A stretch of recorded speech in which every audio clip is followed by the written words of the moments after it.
Praise the Lord. अध्याय 3 की 17वीं कलम से पढ़ते हैं। और आदम से उसने कहा, तूने जो अपनी पत्नी की बात सुनी और जिस वृक्ष के फल के विषय में तुझे आज्ञा दी थी कि तू उसे न खाना, उसको तूने खाया है, इसलिए भूमि तेरे कारण शापित है।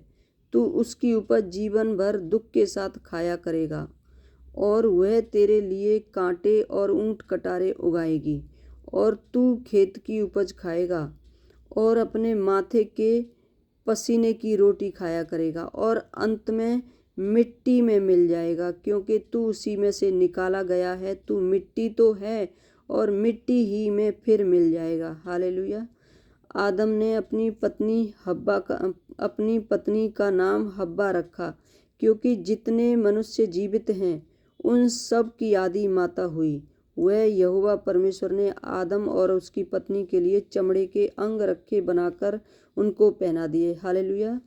फिर यहोवा परमेश्वर ने कहा, मनुष्य भले बुरे का ज्ञान पाकर हम में से एक के समान हो गया है।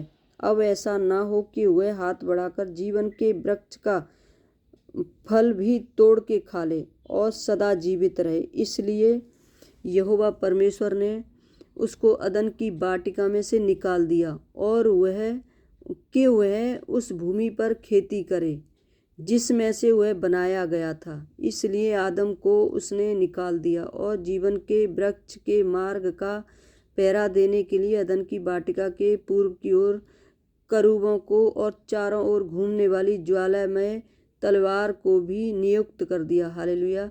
परमेश्वर आपको आशीष दे। आमीन।